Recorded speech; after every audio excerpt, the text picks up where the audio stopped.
Welcome to another episode of What's at Stake, a Penta podcast. I'm your host, Bryan DeAngelis, here today with two of my colleagues, my fellow partner, Lauren Wolfson, and Managing Director, Melissa Manson, allegedly making her podcast debut, but that's under some dispute. Lauren, Melissa, thank you guys for joining me on today's show. Thanks for having us. We're going to talk a bit about COVID again and the quote unquote end of the pandemic. It's been a little over 3 years since the start of the pandemic. Those of us remember well, it forced obviously millions of workers to adapt to remote jobs, brought a pretty big shift to businesses worldwide. We felt that very acutely, obviously like everyone else here, as we had to pivot to moving our workforce remotely and also how to help our clients navigate that move to remote work. So now, as we're recording this, the Biden administration is about to officially terminate the COVID-19 public health emergency. That'll happen on May 11th. But we're still in a kind of new era of work, and that brings a lot of new challenges, new opportunities. So we thought it'd be both fun and educational to do a little kind of trip down memory lane, talk about some of these changes, but also do a little bit of looking forward and what's here to stay, which ones have come and gone, how are the experts and business leaders considering future of work in the post-pandemic era. So Melissa, maybe I'll start with you because you'll remember this well. We went into a mode of working from home, but also we went very heavy on communication. And one of the ways we did that was you and I teamed up on a blog post for what was Hamilton Place Strategies, but now Penta, on kind of tips for remote work management that we shared with our clients. And this was just a couple of weeks after we started to figure this out on our own. We recommended things that maybe seem obvious now, but was, new in that kind of like sprint. Over communicating with employees and clients, encouraging face-to-face interactions, doing our best to try to maintain firm culture, whether that's through social engagement or distance learning. And we did do our fair share of Zoom happy hours. We'll leave that to another podcast. But also a lot of respect for the added stress on everyone's life outside of work, that was big enough, but this was a global pandemic that was touching all parts of people's lives, whether that was school children, whether that was just changing your social life. Everyone was literally locked in their house. So let's start there. Like, what's some of your kind of initial thoughts as you look back on that, and what kind of stuck out as you as, things we still hold true, or maybe it's a little outdated now. It wasn't as important as we thought it would be. Well, first and foremost, I still remember working on that blog post with you from my newly minted kitchen table desk. Yes. And we were collaborating in a Google Doc, which kind of foreshadowed how we'd be working together for the kind of couple years that followed. But the other detail that I feel like was kind of funny about the situation is that HBS at the time had kind of then started working remotely, probably 5 to 7 days before most of the offices in the kind of DC, Maryland, Virginia area had shut down.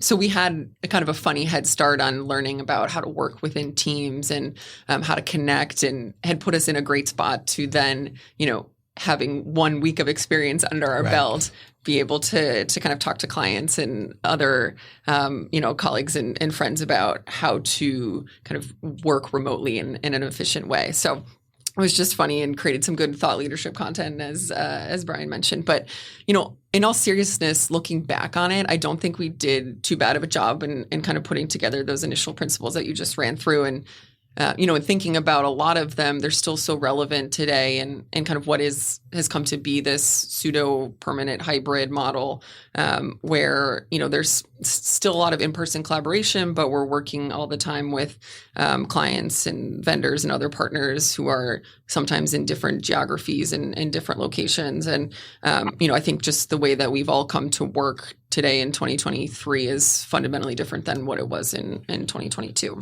or 2020, should I say.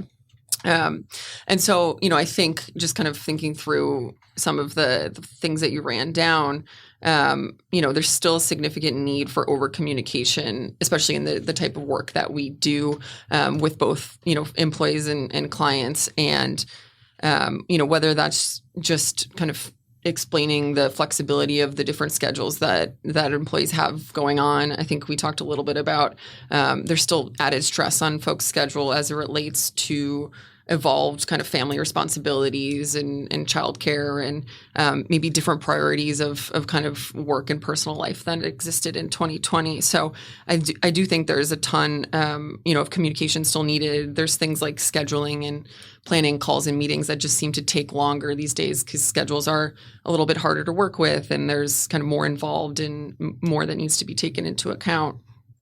The other piece that I thought was kind of interesting, and we placed a big emphasis on maintaining the firm culture and looking for ways to promote that at the beginning of kind of the transition to remote work. And now we've kind of taken the step forward in coming back into the office over the last year and a half or so. But there's still been some lasting changes, I think, in what that looks like as it relates to getting folks together to do things.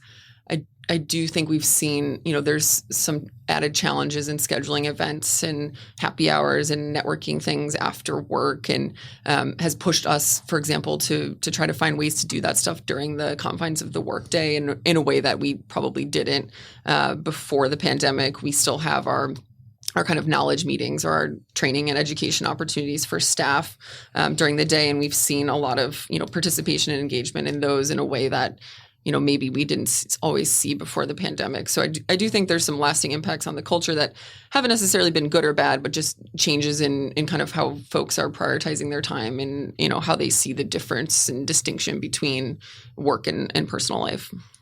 Yeah, I think that's a good point. And it also was, at least for me, and I'm curious if you guys agree, helpful as Penta went through its expansion over the last few months too, because we have a lot of colleagues now we're in 10, 11 different cities across the globe. Yeah. We're trying to merge 8 different companies' cultures. But Lauren, jump in here. What are your thoughts on this? I was going to say, Melissa, a lot of the themes that you're calling out as, important lessons then, I think are really aligned to how the pendulum has swung in terms of return to office coming back and what people appreciate. So, the importance of over communication, I think that really ties to the appreciation of relationships and how, at the end of the day, Penta is a business of relationships. Clients trust us to do work. We trust each other with important things, and that need for relationship building and just how much better it is to do that in person than seeing someone on a small screen and what that intangible is. And then I think the second piece is around culture and maintaining culture.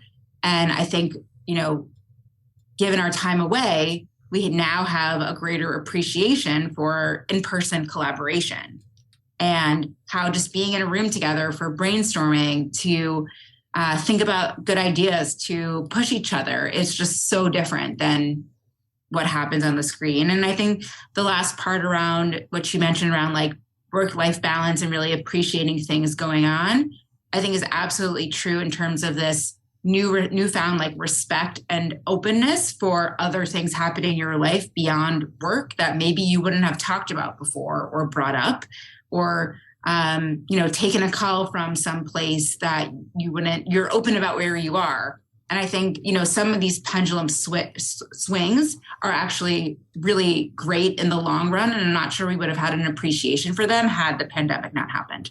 I think that's a great point. And especially on that appreciation point, like to me, the theme of all of this is flexibility. And we had a culture of flexibility before. I don't think all companies did. I think if we zoom out of Penta, a lot of people had those 9 to 5, 5-day-a-week jobs. There wasn't much flexibility, but we always had a healthy appreciation for that I think we really started to, not to repeat myself, appreciate post-pandemic. Because, whether it is, yes, that brainstorm, it's better in person, that relationship is better in person. But if that one guy who's got a childcare issue that day has to join by Zoom, we've got it handled. Totally. It's fine. We're figured it out, right? We put a big emphasis on respecting people's boundaries, but also like pick up the phone and talk to them, like talk to your colleagues. You don't have to do everything by Zoom. And it's a much better relationship of like, let's just go talk about this idea, brainstorm for a minute, wherever it is.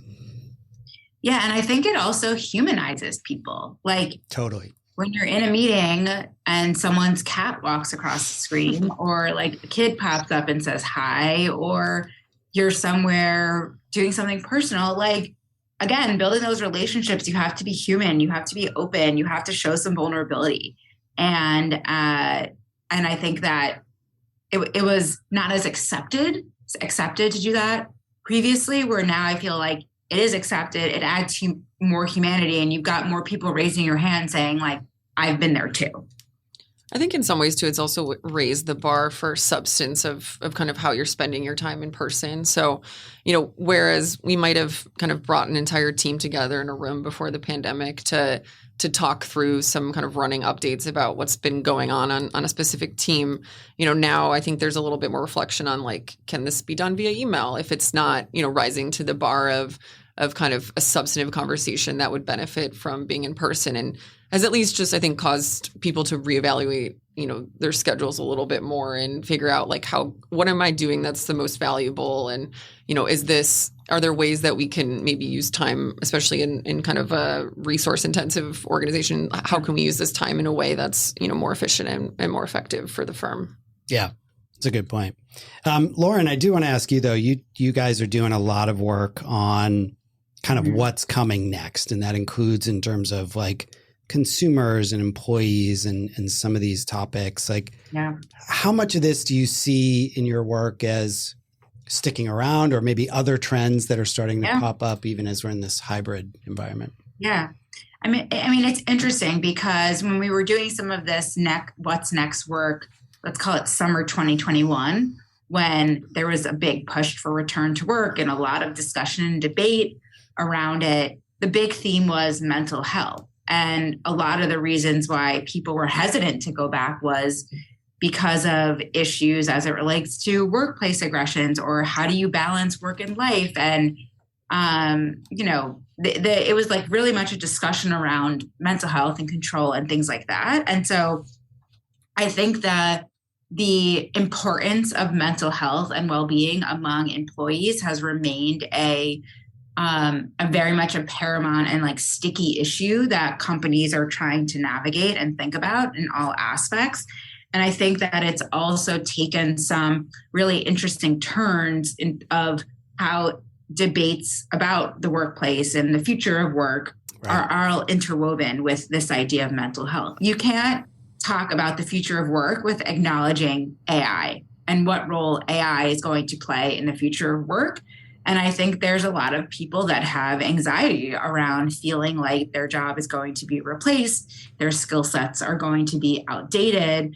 And at the end of the day, we're starting to learn more about where AI can play a role. And, it is about efficiency. It is about speeding things up. But AI is never going to help companies and brands and people be creative. Right. And so the more that companies can really take a point of view around the role of AI as it relates to the future of work and how it impacts their different stakeholders, the more like confidence and trust these companies are going to build with their employee base.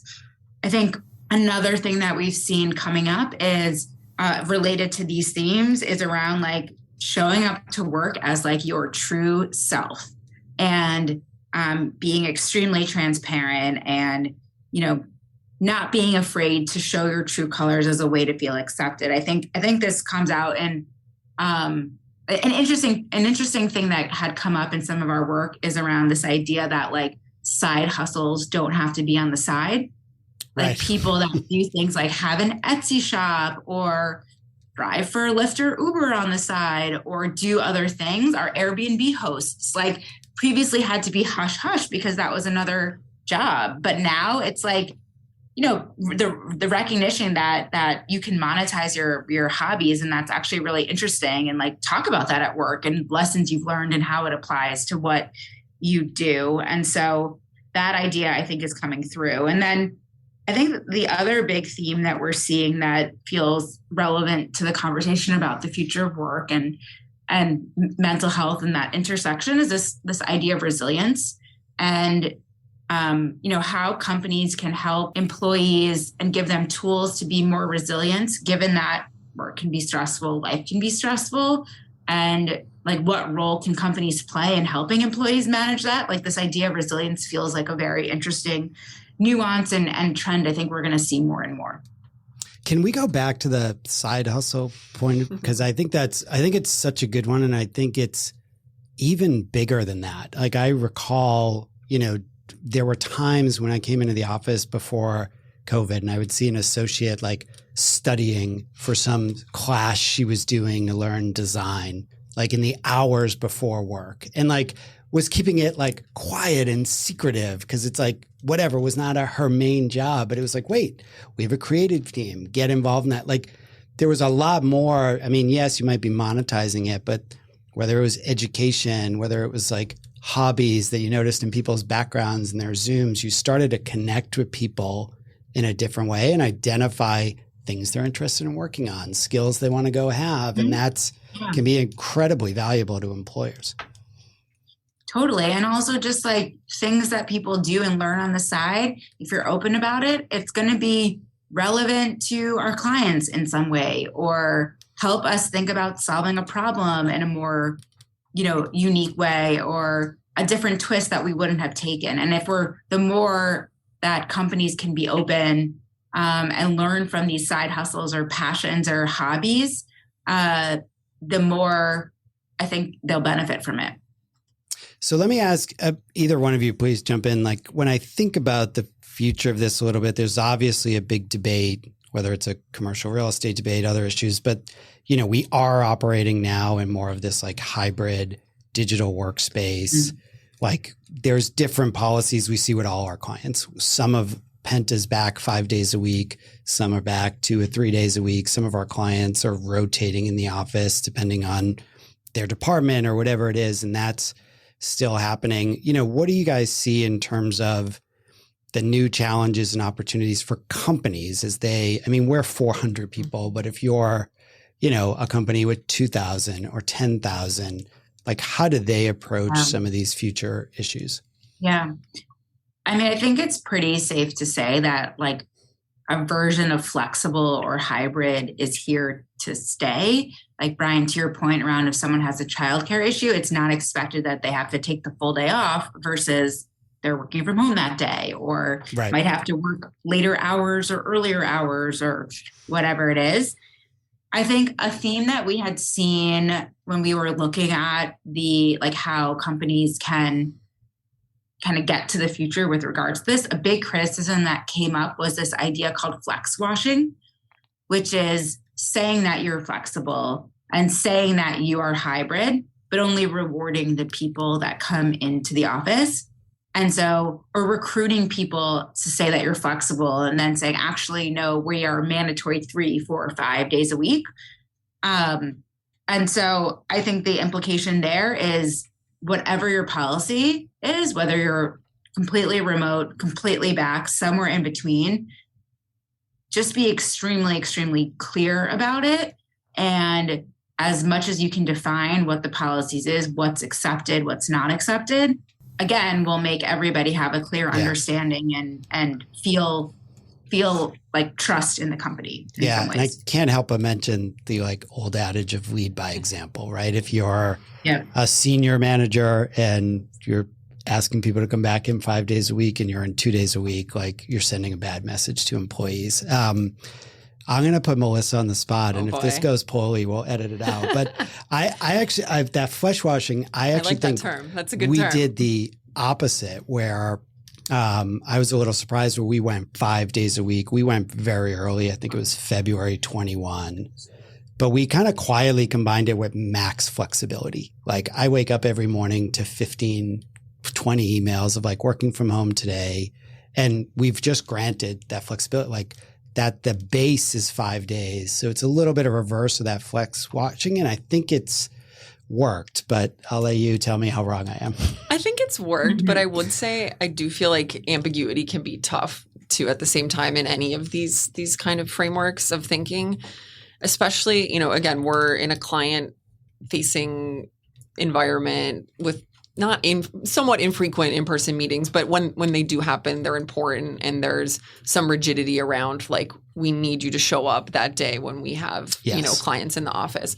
And I do think, there's some challenges sometimes in kind of communicating that or having those obligations understood, particularly to newer entry-level employees in this type of industry, or understanding that, like, those situations in particular sometimes don't have that flexibility, and that there's, in some of those days, there's just not a workaround for showing up in person. And, I think as folks get indoctrinated into kind of, the DC office here and on the strategy side, I think that's learned along the way. But in the beginning, I do feel like the ambiguity or some of that maybe not always explicit communication can make it challenging for employees to try to navigate or to understand, like, oh, that is an important meeting. I need to, come in person, or I've got two senior leaders that are going to show up to this meeting, even if it's an internal meeting. And it would be beneficial for me to come in person when I know I'm going to have, an opportunity to have an hour of FaceTime in front of them, and kind of just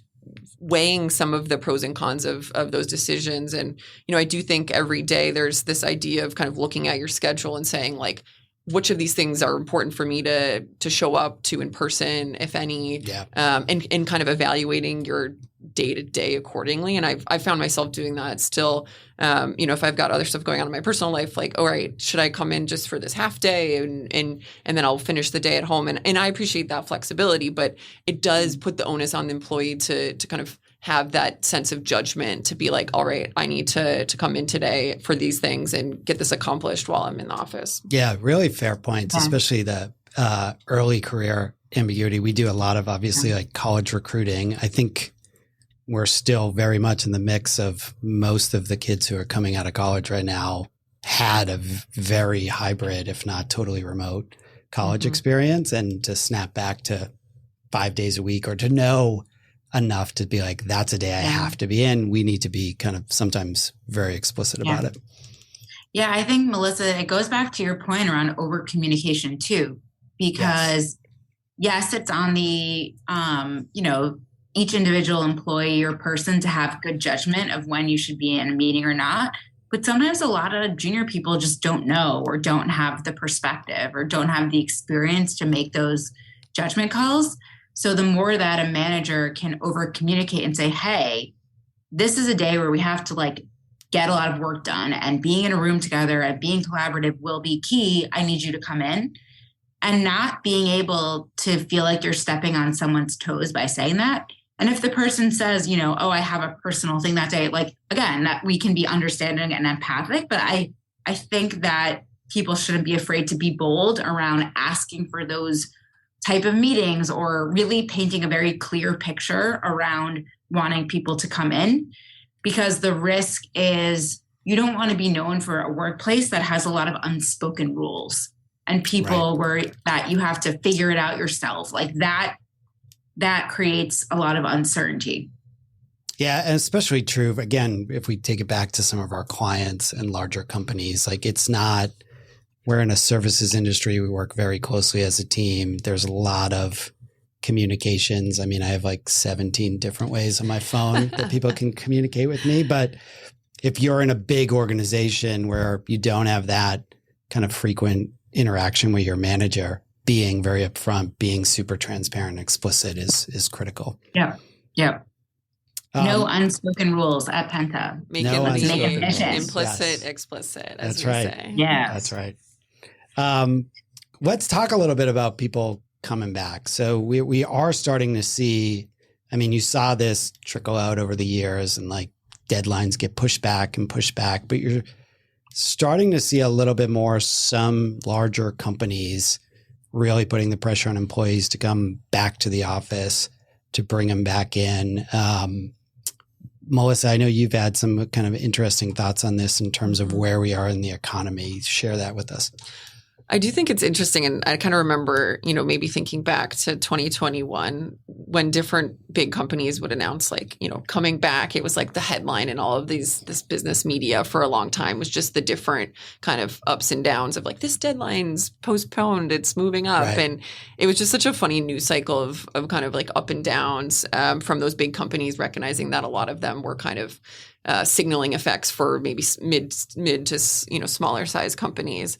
And it seems like for a while then, those headlines kind of tapered off. We hadn't heard much about return to office. I feel like a lot of us, just at least for the last 6 months or a year or so, just assumed everyone's kind of doing what they're doing. And, it's not necessarily particularly newsworthy anymore. And every company's just kind of figuring out what works for them. But it's been interesting, I think, to see in the last couple months in particular with some of the different layoffs probably experienced in the tech and financial sectors, that a lot of these companies are also, using this as an opportunity to say, hey, we're up in the amount of days that you need to be in person and that you need to kind of show up into the office. And, I think a lot of those companies also have more formalized accountability for, tracking attendance and in ways that, Penta hasn't traditionally. And so I think that's, also introduced an interesting variable in what has become, kind of a volatile economy and just labor market in general of kind of now coupling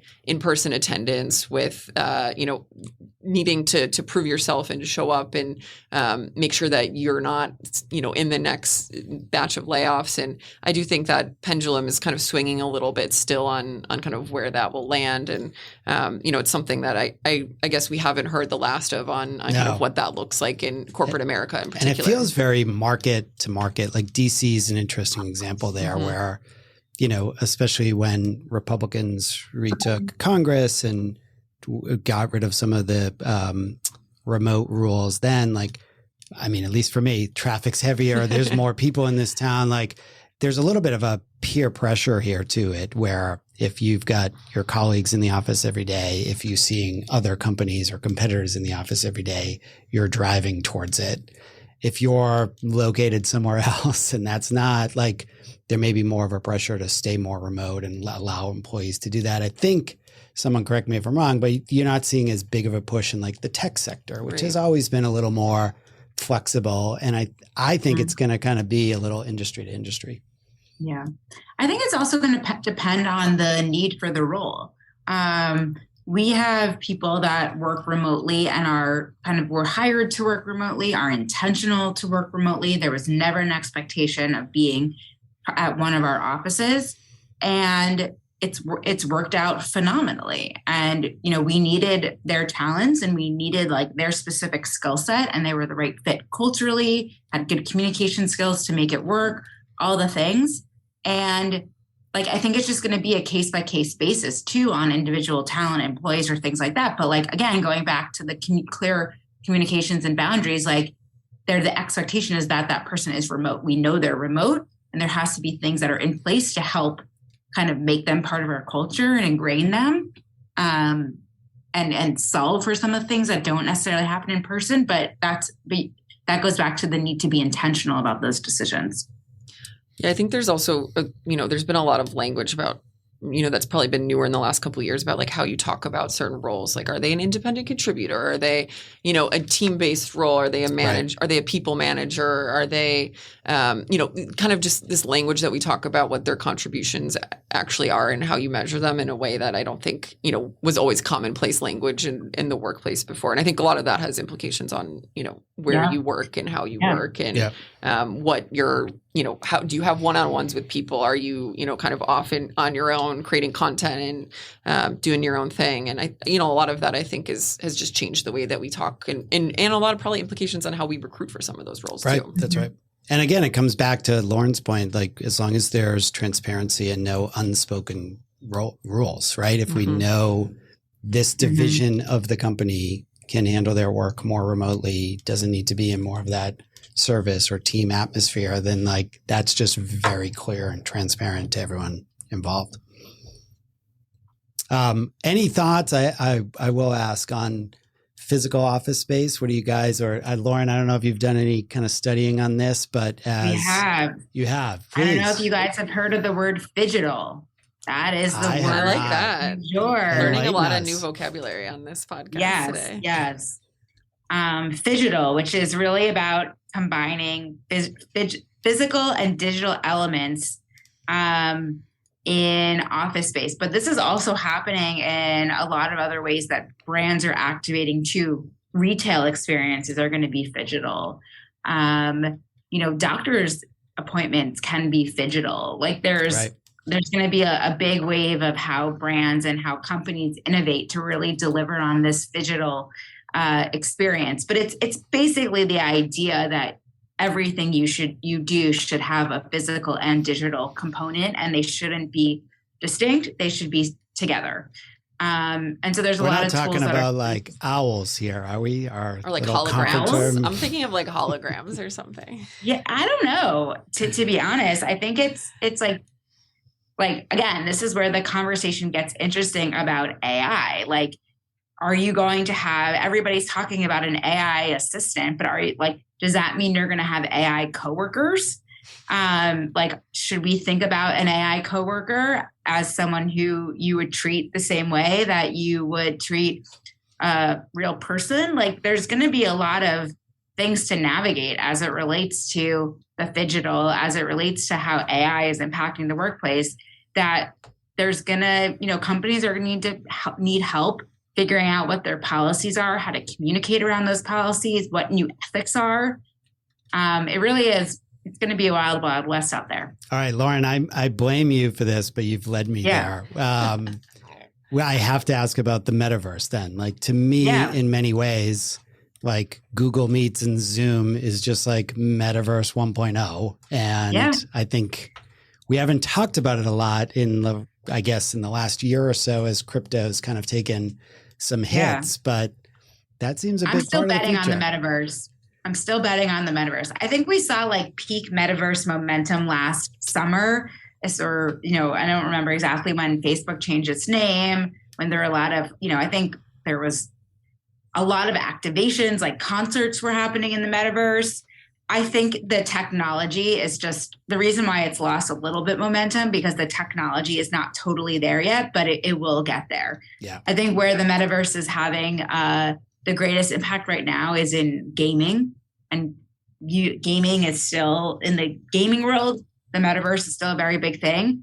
My legacy company, Decode, we set up an office in the metaverse last year. I've had a tour of it. Yeah. What? I've had a tour. Oh yeah, you got a tour of it. There you go. We had a good, we tried to have meetings there and things like that. The technology is just not there, but it will be. Yeah. I've seen some really cool stuff on this. I mean, I love this industry and I'm betting on it as well, but I think they made a little bit of the classic, like they went really broad, really fast. Yeah. And I think the coolest stuff they're doing is in gaming, or if you even get into like education, as I've seen like medical schools using this with students across the world. Like, this is going to be, and I was at a conference a few months ago. I mean, it was all your big like workplace solution companies that are investing a lot of money in this, from like PwCs to others. And I think this will be a big part of the future as well. Yeah. I'm not afraid of a bold strategy. And what I think they did was really paint the moonshot vision of what the metaverse can be. Yes. And got a lot of people excited about it, and probably attracted a lot of investment dollars in it.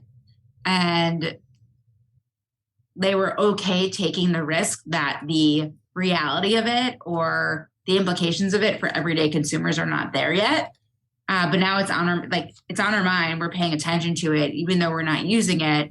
It's almost like they're priming us to be adopted and ready for it, given all the different benefits that it could have. More work to be done to close that gap and build trust and get people to see how it could be valuable and really also understand the risks. But I'm all for communicating a moonshot strategy.